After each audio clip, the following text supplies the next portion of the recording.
All right, final leg. We are here to talk about a huge weekend in track and field, both in the pros and in the NCAA ranks. We're going to be talking about a lot of NCAA leaders, a lot of world leaders, again, both on the men's and women's side. So let's jump right into it. Let's start really fast. Grant Holloway at the Razorback Invitational at Arkansas. He dropped an amazing time in the 60 meters. First, he came out in the prelims, ran 6.59, his first 60 meters ever. Then he came back in the finals, 6.51. That makes him number 9 all time in the NCAA. Again, this is the first 60 meters he's ever run. He then followed it up with a win in the long jump as well as a leg on the winning 4x400 meters. So he is an all-around amazing talent, definitely one to look out for. Of course, we know he's going to be doing the hurdles, but we're not even sure what else he's going to be doing at NCAA, so look out for him this season. Moving over to Texas Tech, we saw 3 men all drop 6.56 in the 60 meters. 3 men. That was the previous NCAA lead, and we just saw 3 men drop that time. From North Carolina State, Crayvon Charleston, he took the win. From Florida State, right behind him was Kassan James, and then from Texas Tech, we had Andrew Hudson. Again, all of them ran 6.56, so they all rank as number 2 in the NCAA this year. Very fast times. Speaking of Kassan James from Florida State, he followed that 60-meter performance up with a win in the 200 meters in 20.49. That's the number 2 time in the NCAA this year. Very fast, very significant performance for him. So moving up to the 400, but still sticking at the Texas Tech Classic, we saw Will London, one of the really great 400-meter runners we've seen in the past couple years from Baylor. He ran 45.73 in that 400 meters to take the NCAA lead in the event. So in the 800 meters, we saw a huge performance from Devin Dixon of Texas A&M. He ran 145.27 to take the win in the 800. That moved him up to number 3 all time in the NCAA. That actually makes him the fastest American in NCAA history. So he's definitely going to be chasing that NCAA title this year and potentially getting closer to that NCAA record. Moving over to Indiana, we saw Oliver Hoare of Wisconsin. He ran the 3,000 meters. He got the NCAA lead in 7 minutes, 48.81 seconds. Huge race for him. That moved him to number 9 all time in the NCAA. He also brought 4 other guys under 8 minutes in that 3K. So look for him to challenge for the NCAA title this year. So now up in New York City, we had Trey Cunningham. He was running at the Dr. Standard Invitational at the Armory. He's from Florida State. He ran 7.53 in the 60-meter hurdles.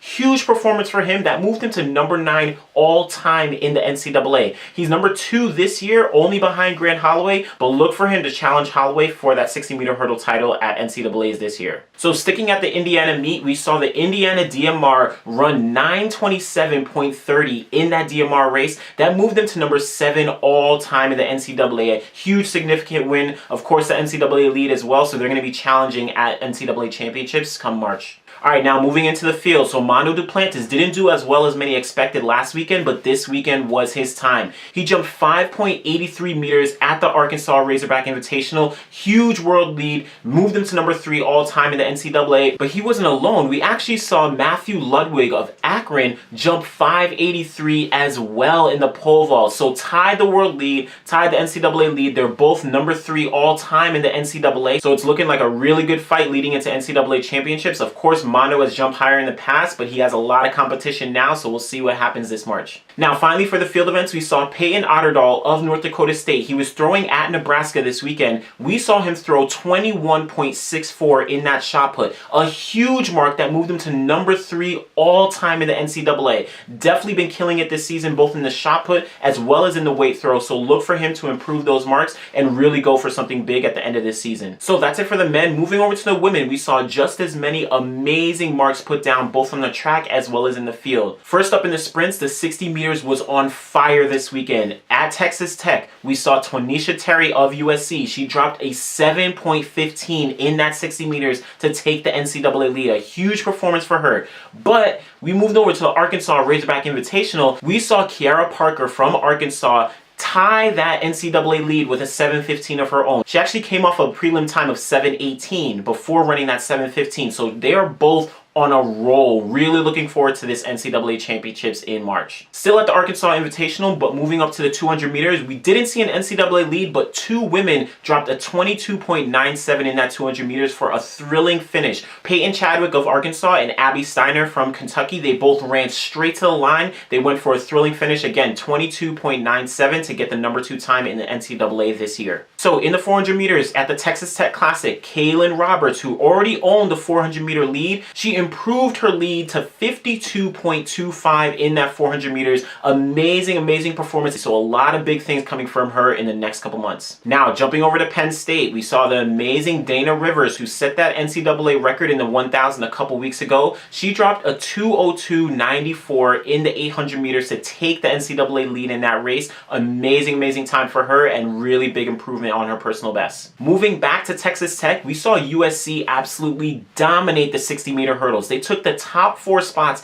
in that 60-meter hurdles final, led by Chanel Brissett. She got an NCAA lead of 7.98 seconds. Very, very strong performances from those USC ladies. Now, moving back to the Razorback Invitational, we saw the Arkansas women. They took the 4x4, dominated, ran 3 minutes, 31.26 seconds, got that NCAA lead, really looking strong, moving towards the NCAA championships this year. Now, Oklahoma State, their DMR was running at the UW Invite. They won that race in 10 minutes, 55.93 seconds. NCAA lead for them, definitely going to get them into that NCAA championships this year. Finally, ending it off with the pole vault back at Arkansas, we saw an amazing pole vault competition between 3 ladies. Alexis Jacobs and Victoria Hogard of Arkansas and Lisa Gunnarsson of LSU. They all jumped 4.51 meters. Jacobs actually took the win based on misses, so really strong performances for them. They're definitely going to be ones to look out for as we continue through the season leading into NCAA championships. Alright, so those are the highlights for this week in NCAA track. A lot of athletes are going to keep on rolling. We're about a month away from conference championships in the NCAA and that much closer to NCAA championships. So we're going to see a lot of fast marks from a lot of athletes very soon.